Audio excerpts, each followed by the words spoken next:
नमस्कार साथियों, आपका हार्दिक स्वागत है आपके अपने YouTube चैनल विष्णु मुदगल में। आज इस वीडियो में हम बात करेंगे कि IFMS 3.0 पे अगर आपने सरेंडर बिल के लिए सैंक्शन जनरेट कर ली है और सैंक्शन में अगर पुरानी पे के अकॉर्डिंग अगर कैलकुलेशंस आ रही हैं तो आप सैंक्शन को रिवाइज कैसे करें, और किन्हीं कारणों से आपका अगर बेसिक पे चेंज हो गया है और सरेंडर बिल अभी तक आपने नहीं बनाया है और उसकी सैंक्शन जनरेट कर ली है तो सैंक्शन को रिवाइज किस प्रकार से करें। साथ के साथ अगर आपको सरेंडर बिल से इनकम टैक्स का डिडक्शन करना है तो उसको ऐड किस प्रकार से करें, आज इस कंप्लीट प्रोसेस की बात इस वीडियो में हम करने वाले हैं। आप अपने IFMS 3.0 पे लॉगिन कर लेंगे। लॉगिन करने के बाद एक्सेस वर्क प्लेस पे क्लिक करेंगे। डेस्क 1 में आपको एचओ रोल में आपको जाना है। यहाँ डिस्बर्समेंट इंजन में एम्प्लॉय मैनेजमेंट पे आपको क्लिक करना है। एम्प्लॉय मैनेजमेंट पे आप जैसे ही क्लिक करेंगे तो एम्प्लॉय मैनेजमेंट का पेज आपके सामने ओपन होगा और इसका इंटरफेस कुछ इस प्रकार का आपको दिखाई देगा। लेफ्ट हैंड साइड में ऑप्शन आपको दिखाई देंगे। यहाँ पे आपको सैंक्शन में आना है। सैंक्शन में आपको ई साइन पेंडिंग लिस्ट पर क्लिक करना है। इस पे आप जैसे ही क्लिक करेंगे तो ब्लॉक ईयर आपको सिलेक्ट करना है। उसके बाद आप यहाँ पे देखेंगे आपकी सैंक्शन आपको यहाँ पे दिखाई देगी। अब आप इसको डिलीट करना चाहते हैं तो डिलीट भी कर सकते हैं, और आप इसको यहीं के यहीं रिवाइज करना चाहते हैं अगर आपका बेसिक पे चेंज हुआ है या फिर ओल्ड बेसिक पे किन्हीं कारणों से आपका आ रहा है तो आप इसको रिवाइज कर सकते हैं। तो रिवाइज का बटन यहाँ पे दिया गया है, आपको रिवाइज पे क्लिक करना है। रिवाइज पे आप जैसे ही क्लिक करेंगे तो यहाँ एम्प्लॉय की लिस्ट आपको दिखाई देगी। इस एम्प्लॉय की लिस्ट में यहाँ एम्प्लॉय के सामने यहाँ इसको स्क्रॉल करके साइड में आप लाएंगे तो यहाँ रिकैलकुलेट का बटन आपको दिखाई देगा, और किसी एम्प्लॉय को अगर आपको हटाना है तो आप यहाँ से उस एम्प्लॉय को हटा भी सकते हैं।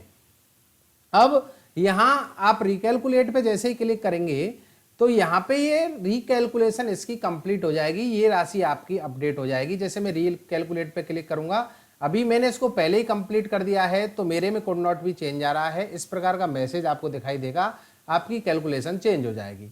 परंतु रिवाइज आपको एक एक करके प्रत्येक एम्प्लॉय के सामने रिकैलकुलेशन आपको कंप्लीट करनी है।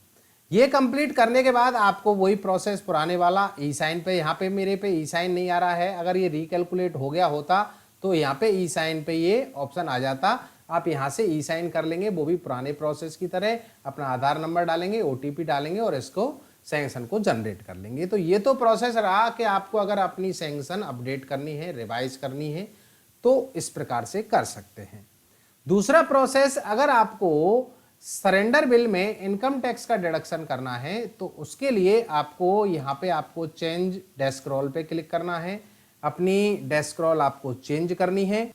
डेस्क 2 में DDO रोल में आपको जाना है। DDO रोल में आपको डिस्बर्समेंट इंजन में एम्प्लॉय मैनेजमेंट में ही जाना है। एम्प्लॉय मैनेजमेंट का पेज DDO रोल में आपका ओपन होगा।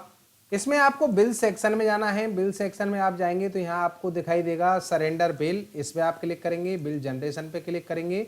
बिल जनरेशन पे आप जैसे ही क्लिक करेंगे यहाँ पे ब्लॉक ईयर आपको सिलेक्ट करना है और ग्रुप अपना सिलेक्ट करना है। सर्च ऑप्शन पे क्लिक करना है।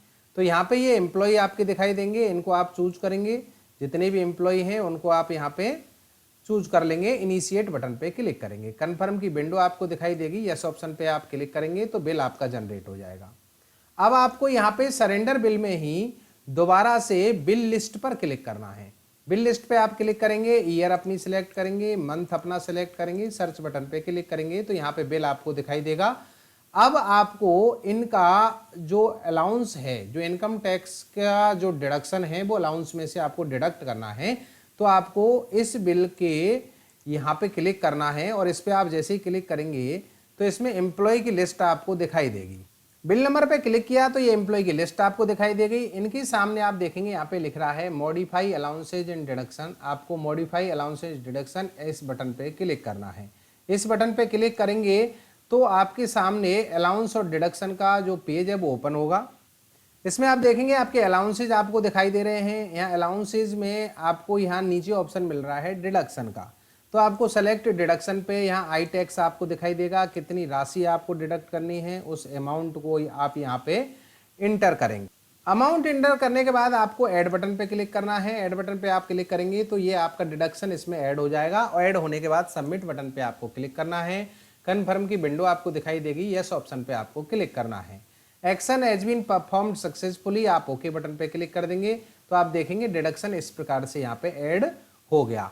आगे आपको यहाँ पे डॉक्यूमेंट ऐड करने हैं। डॉक्यूमेंट ऐड करने के बाद इसको प्रोसेस करना है और इसको ट्रेजरी आपको फॉरवर्ड कर देना है। तो दोस्तों ये पूरा प्रोसेस रहा कि किस प्रकार से आपको इनकम टैक्स का डिडक्शन सरेंडर बिल से करना है। दूसरा, इसमें अगर आपको आपकी जो सैंक्शन है वो आपको रिवाइज करनी है तो किस प्रकार से करें। जानकारी अच्छी लगी हो तो प्लीज़ वीडियो को लाइक करना, शेयर करना, और चैनल पे नए हैं अभी तक सब्सक्राइब नहीं किया है तो प्लीज़ सब्सक्राइब करना। बहुत बहुत धन्यवाद। Thank you so much.